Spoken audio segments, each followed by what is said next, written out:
And a very happy Monday to you at 12:07 in the West. Talk Radio 790 KABC, The John Phillips Show.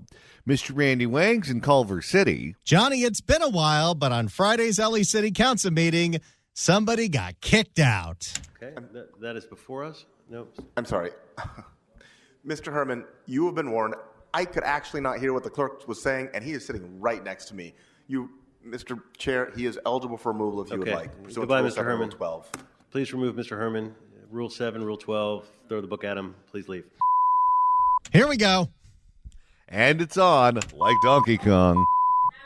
Okay. Officers, please this, I don't want to say gentlemen. Bye. Lovely. You're wasting all of our time. Let the record reflect. Whoa, he's getting loud. Yeah, he's got a lot to say. It's an insane asylum down there. Record reflect that this person still yelling and disrupting the meeting. You're wasting all of our time. Please leave. Please don't ever come back. Let the door hit you on the way out. Now get out.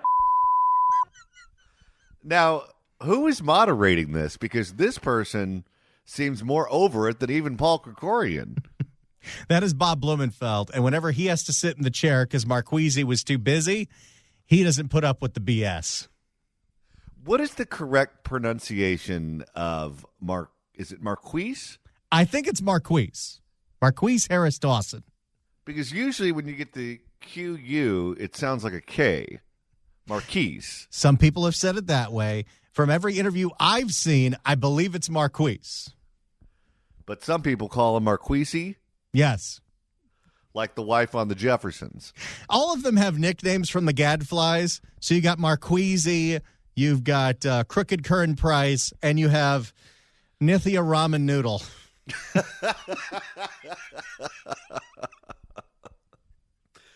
800-222-5222 is the telephone number, 1-800-222-5222.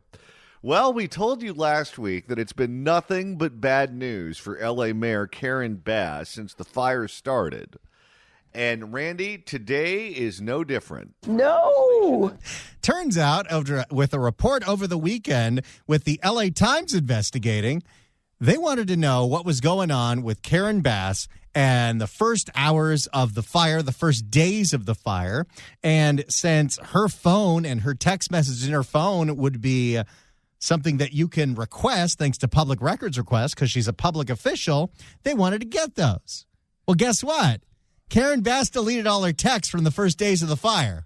How convenient. Who does that? Someone with a lot to hide. Here's a quick report from Fox 11. New at 10, Mayor Karen Bass' text messages from the first days of the January wildfires were apparently deleted. That's according to a new report from the Los Angeles Times. A city lawyer says Bass's... One of her staffers sent her a fire emoji, and she sent a thumbs down emoji. A city lawyer says Bass's phone auto-deletes messages and claims... No. Some phones delete messages automatically after 30 days, but you can't do that when you're a public official. No, because they're regulated as to what emails they have to keep, for example. I think their calendar is even part of the public record, if I'm not mistaken. State public record laws don't cover texts. The messages were requested under public record. So everything but texts are covered? How convenient. What's the difference between an email and a text message, or an email and a fax, or an email and a letter that is sent through the United States Postal Service? It's all written correspondence. State public record laws don't cover texts. The messages were requested under public records laws but could not be provided. If politicians know that they can delete their text messages, I guarantee nothing's being done over email anymore. No, why would you? If the point of an email is to convey information from one person to another, but that can be subpoenaed by the press or anyone else, and text messages, that's just another way to convey information from one person to another, but those are not touchable, Why in the world would any public official ever email anything ever again? All of my business would be done by text message. That's how most people do their business anyway nowadays. But this is completely unacceptable. What exactly was she talking about with her staffers that was so important that she needed to get deleted? Well, maybe there's some Richard pictures in there from Marquise. Don't you start any rumors. Well, what a wonderful way to start your day. Here's what I think is in there. I think there is information in there that contradicts every claim that she has made. And I bet you it not only came from the fire department, but I bet you it came from all over the place. We know, for example, that her staff members met with the fire department, and the fire department told them about the wind and told them about the fire risk, and may or may not have even suggested that the mayor stay in Los Angeles. Not just the fire department. They met with the National Weather Service. Everyone right. was briefed on this fire, and Bass can say she was never briefed on it, but that's a bunch of BS. Now, the mayor doesn't seem like she has a girlfriend sort of relationship with the fire chief, and she doesn't have that relationship with the police chief and other department heads. But how much do you want to bet there are messages in there from people who work from her all over the place telling her about the wind, telling her about the fire risk, and maybe even saying you shouldn't go to Africa? I think it's definitely out there. That's what you're going to find. And where did they get their information from? The fire department. Or maybe one of them bothered to turn the television on. Everybody was talking about hurricane-level winds. Everybody was talking about it. It was on every single station, even this one. It was everywhere. To say I didn't know is BS, or she's that incompetent. What she would say, by the way, and this would be good enough for public radio, this would be good enough for the city council, this would be good enough for KNX, it would be good enough for the news pages of the LA Times. She would say, well, just because my staffers texted me and told me about the wind, doesn't mean it was from the fire chief with the fire emojis. And because I didn't get the text message directly from the fire chief, it doesn't matter that my staff members who met with the fire department and the weather service were telling me about the wind in the fire.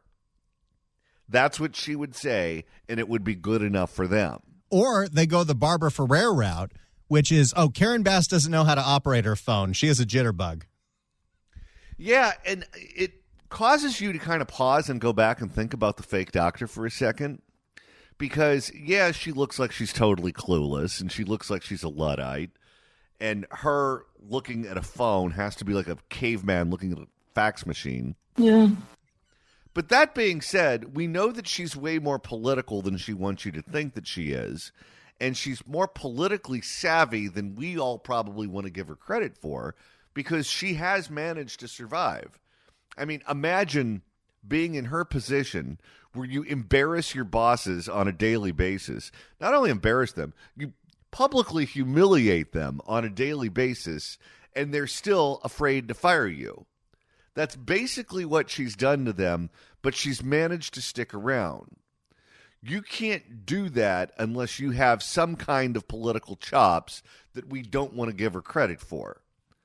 She may not be a medical doctor, and she may not have any knowledge about the department that she's leading, but she certainly understands left-wing big city politics because she has... Oh, yes, you're welcome. She has managed to survive. So maybe this persona of someone who doesn't understand anything but two cans and a string is just meant to make it so that no one tries to find her text messages or her emails, because when we did start digging around in the emails for the people who work for her, we found highly political statements and we found highly political activity, including trying to kick yours truly off Twitter. Next slide. So maybe that's just a front. But the mayor of Los Angeles, Karen Bass, she's not one of those people. We know she text messages because the text messages between her and Lindsay Horvath were leaked to the public. Now, I guess there's no longer a question mark as to who was the one that leaked them. That was Lindsay Horvath trying to get the message out that she's pissed at the mayor. And the mayor, of course, understands that if any more text messages leak out, it's going to look bad for her. I don't think it'll be any more politically fatal than what's already happened to her, because the people who are defending her are going to defend her regardless of what's in those text messages. But it's still not a good look for her. How many officials, whether it's Gavin Newsom, members of Congress, maybe Senator Adam Schiff, texted Karen Bass on the day of the fire, why the bleep are you in Africa right now? I don't think you'll find anything from them, because they're totally checked out of state and local politics. They do not care. They could care less if the entire county burned down. The ones who you're going to see criticism from are probably the local electeds. Someone like Lindsay Horvath, for example. I bet you there's more in there of Lindsay Horvath being critical of the mayor. I bet you there are text messages from Tracy Park or Monica Rodriguez or other members of the city council who are really angry at how the city has responded to all of this. You also probably have angry emails from the unions. If you're the firefighters union and you're really upset that the fire chief was knocked out by the mayor of Los Angeles, my guess is a public employee union that has a lot of sway at City Hall would also express their anger at her behavior. And if you're Karen Bass and you plan on running for re-election, which all indications are that's what she's doing, and you now have written proof that behind the scenes, the unions think she's incompetent and the unions think that she doesn't know what she's doing, that's a real bad look for her. And that creates an opening not only for a candidate on the right to go after her regarding her competence, but if it looks like that she is privately humiliating the unions and she is privately disrespecting the unions and not doing what they want her to do, that creates an opportunity for someone to hit her from the left. So right now, she's going to be taking incoming fire from all sides. If you're an incumbent running for re-election, that's fatal, or at least potentially fatal, because at no point do you have any kind of free pass. No one's giving you a free pass. Everyone's mad at you for different reasons. Well, if everyone's mad at you for different reasons, it's not that hard to get to 50+1 in a general election setting to knock you out of power. You know, I did not realize how much in common Karen Bass had with her predecessor. I receive things on both ends. Well, now the two can commiserate. Maybe she can be the ambassador to Ghana after she gets knocked out. But I'll tell you, there is no good news out there for Karen Bass. What she needs is everyone to just move on to a different subject.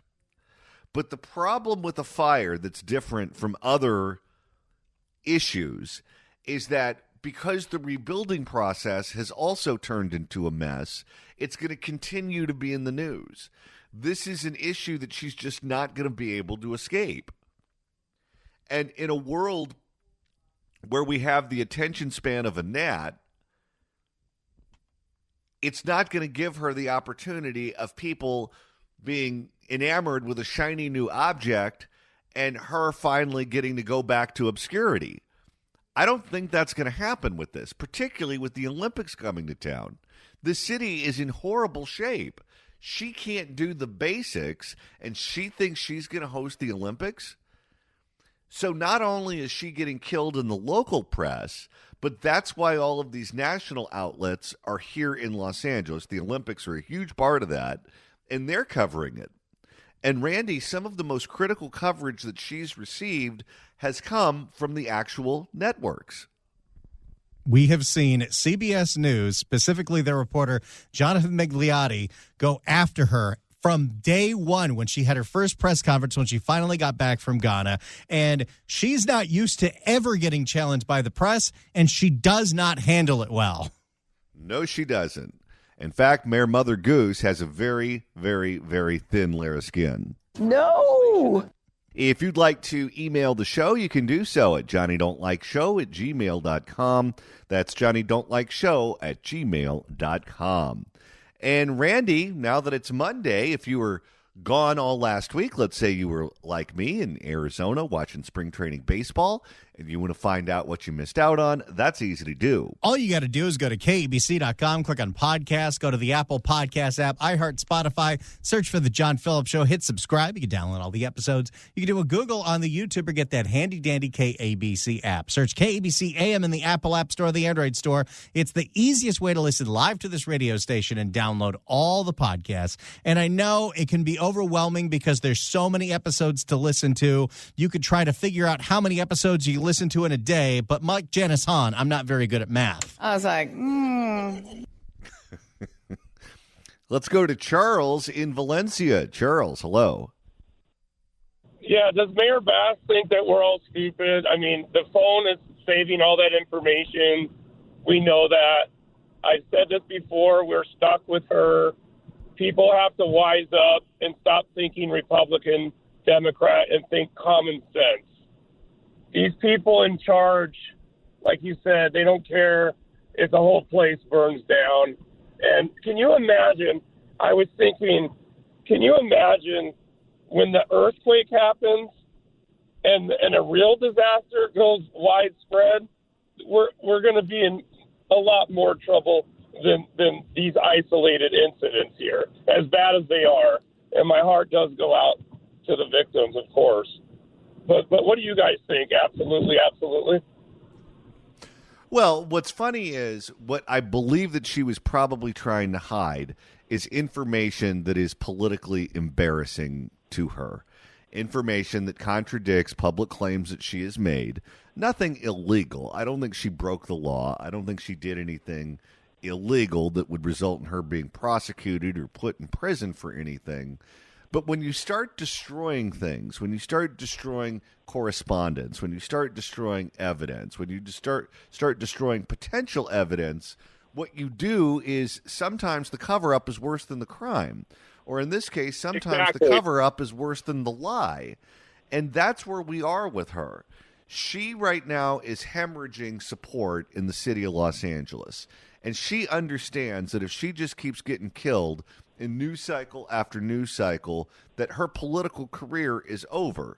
So she is willing to do risky and reckless things to prevent more embarrassing stories from being written about her, because she knows at this point that's more fatal to her than anything else. Can I just add one thing? Can you say thank you, Randy? Can I add one thing to your earlier comment that people are, very forgetful?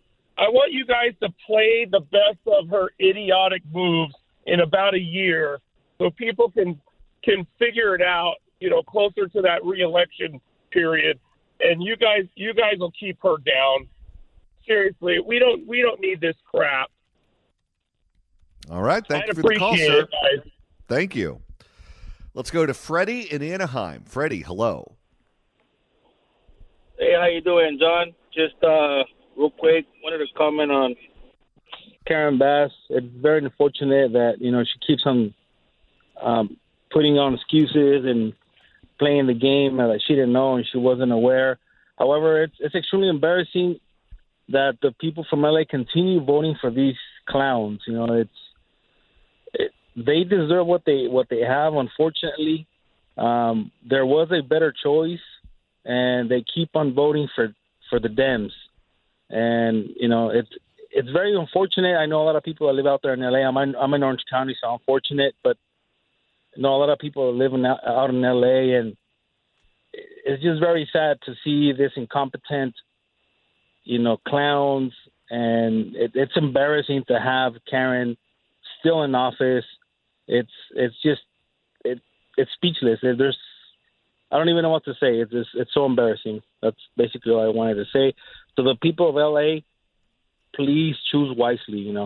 Take your time and try to elect better people next time. All right. Thank you for the call, sir. I appreciate it. As I mentioned before, I was in Arizona all weekend watching the Angels play spring training baseball. and I turned on one of the local newscasts there in Phoenix, and one of the lead stories was about the chaos that happened at a CarMax in Inglewood. A man decided to go to CarMax to see if they would buy his car for a reasonable price. He got the appraisal, didn't like what was offered, and decided the only way to rectify this situation was to drive said car through the CarMax. Sounds like that guy has pretty good deductive reasoning skills. Now he's definitely not getting that $500. You think? For more, here's Fox 11 News. Police say the chaos started after an argument over a car appraisal. Fox 11's Chelsea Edwards is live at the scene after speaking with witnesses. Chelsea? This guy was trying to offload a lemon. You picked the wrong orchard. Susan, the destruction inside this building is just unbelievable. Take a look. Crews are hard at work here. They're trying to start the process of boarding it all up. But maybe he was trying to demonstrate the value of the car because it was so incredible and how much destruction it could create. Take a look at this horsepower as he's running people over. Trying to start the process of boarding it all up, but they've got a lot of work ahead of them. Now, witnesses say the man was offended by the amount that he was offered for his car, and then everything just spiraled from there. By the way, everybody's offended when they take their car to CarMax. That's what they do. They lowball you, and you don't have to do it yourself. And you're not trading in to get another car. That's what their business model is, to offer you $500 for a car you probably just spent $1,000 to fix the transmission on.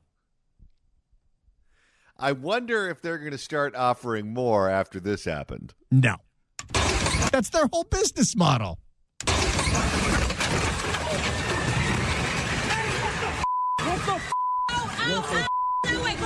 Sounds like a disaster movie. When is The Rock going to step in and save him?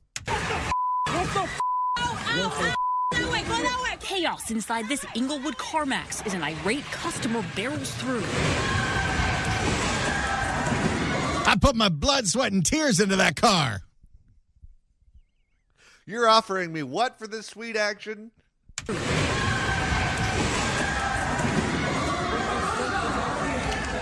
Police say they're using this video posted to social media as part of their investigation. What's to investigate? Yeah, it's all caught on tape. We pretty much know who was injured. We know who was behind the wheel. What more do you need? I think we even know the motive. Yeah, we know it all.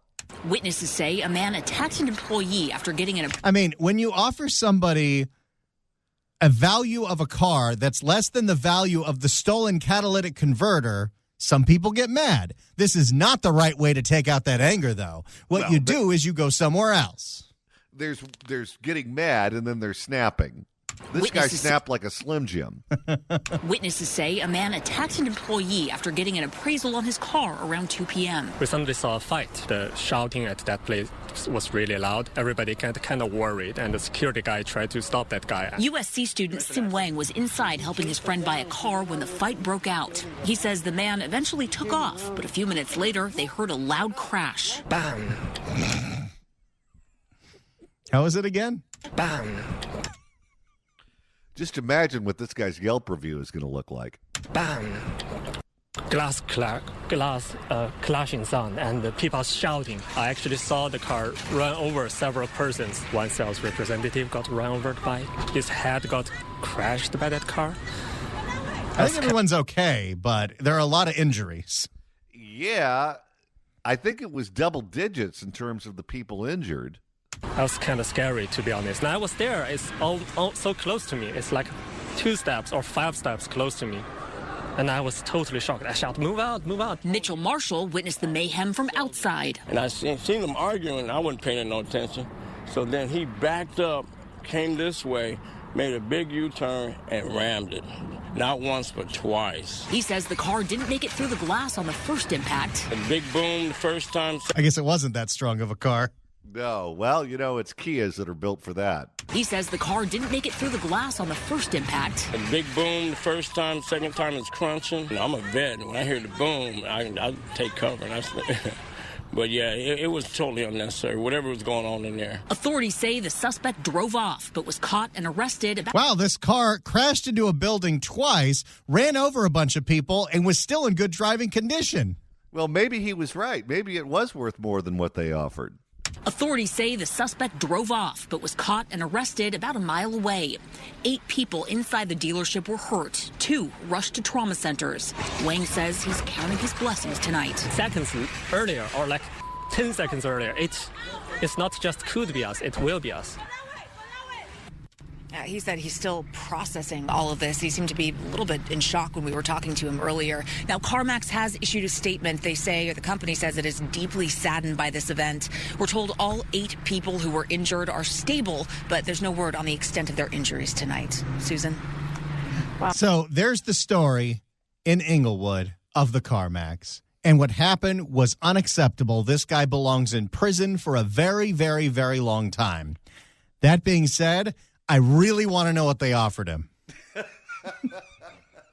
You know, we frequently give the advice on this program to go out and get yourself a single-family car because the MTA is just not safe to use. However, in this one particular case, you may have been safer riding on an MTA bus than buying a car in that CarMax. Janice, do you have any commentary on all of this? I love the bus driver. Yeah, if I was in there when all that happened, I would too. I was like, If you'd like to email the show, you can do so at johnnydon'tlikeshow@gmail.com. That's johnnydon'tlikeshow@gmail.com. And Randy, you're monitoring the mailbag. A lot of great emails here. Let's start with Jason, who listens online in Kansas. Guys, a great start to the week. I would love to visit one of those LA City Council meetings the next time I'm in LA. Don't let the door hit you where the good Lord split you. Now, Jason, let me just tell you, as somebody that has been to LA City Hall, you're not prepared for the smell. No, you're not. Will writes in on the city council meetings. Actually, the nicknames of all our loser bureaucrats really deserve to begin with the F word. Of all the nicknames, the FCC won't cry over. Penny writes in about Karen Bass. If you're feeling down, if you're feeling blue, there's no help for you, Karen Bass. If you're feeling down, if you're feeling blue, let's get help for you. Margaret writes in at johnnydon'tlikeshow@gmail.com. If you want a good laugh, you should follow Karen Bass on her Instagram and read the responses to her posts. I would say 98% tell her to resign, 1% say she's stupid, and 1% probably her staffers tell her she's doing a great job. I love this audience. Look at this, coming in hot on a Monday. Stanley writes in at johnnydon'tlikeshow@gmail.com. I'm not an expert in IT, but Karen Bass may have deleted the messages from her phone, but the messages go through a network. They're probably archived somewhere on the network, but it would take a court order to get them. I'm not a lawyer either. LA Times, whoever wants to investigate that, yes, you should try to find out if AT&T is holding on to those text messages. That's a very good point. Whenever someone's on trial and they deleted the text messages, it seems like they always figure out a way to find out what they were. And finally, when it comes to the CarMax in Englewood, Dan writes in at johnnydon'tlikeshow@gmail.com. Just a quick question about the car that was driven through the CarMax. Was it a Kia? I've heard those are great when you need a demolition in a pinch.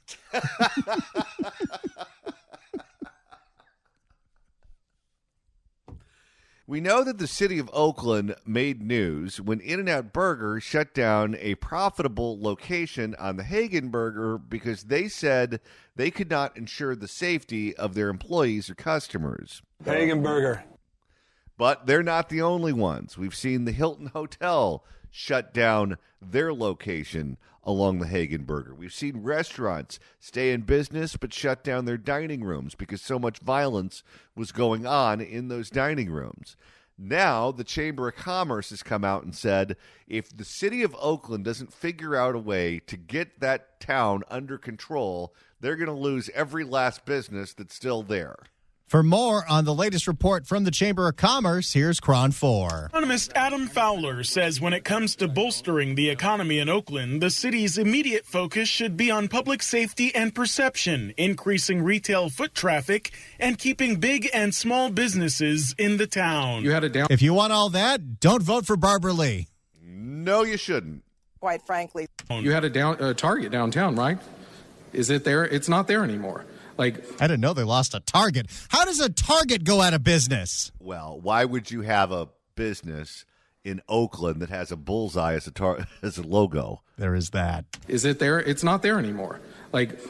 I would, to the extent you could talk to somebody there, be like, that's wild. Target is a good sales tax driver. But unfortunately, crime and the common thought that Oakland streets are not safe is driving companies away, says Fowler, who adds the city's transient occupancy, sales, and business tax revenues have significantly decreased from 2019 until now. Are we surprised? What exactly are people going to Oakland for tourism now? They lost all their sports teams in 5 years. Now, wait. It all started to go to hell in 2019. When did our girlfriend get elected? Well, she got elected to the city council in 2019, but she got elected mayor in 2022. Absolutely. You've done well. Until now. What used to be kind of an active city center, a creative brand, is still very much sucking when we look at the metrics. Even Jack London Square, the Hyatt, went out of business. When I would go there as a child, when the Angels would play the A's and I'd go up there, I'd stay in that Hilton that's now shut down, and you'd have your meals over at Jack London Square, and it was great. It looked like the 3rd Street Promenade in Santa Monica, or it looked like what you'd find in downtown Long Beach. It was fantastic. And now, well, even Barbara Boxer gets punched in the back of the head there. From the macroeconomic standpoint. Fowler speaks for the Oakland Chamber of Commerce's Economic Institute. On Friday, during a special meeting with the City Council, he shared findings of the annual Economic Indicators report that will be presented at next week's Economic Development Summit, where regional leaders will discuss and help shape Oakland's fiscal future. You're very unique in terms of the largest cities in the state. You have the lowest taxable sales activity. Fowler. Oh, wow. Not pulling any punches, huh? Fowler says fewer people are flying in and out of the airport and less are... Really? You're telling me that tricking people and changing the name of the Oakland Airport to San Francisco Bay Oakland Airport hasn't increased in traffic to that airport? Well, Randy, cut them some slack. They're trying everything that they can do outside of making it safe. And less are staying in the hotels that have chosen to keep their operations in Oakland. I heard just their safety. That's what I heard through everything you said, and messaging.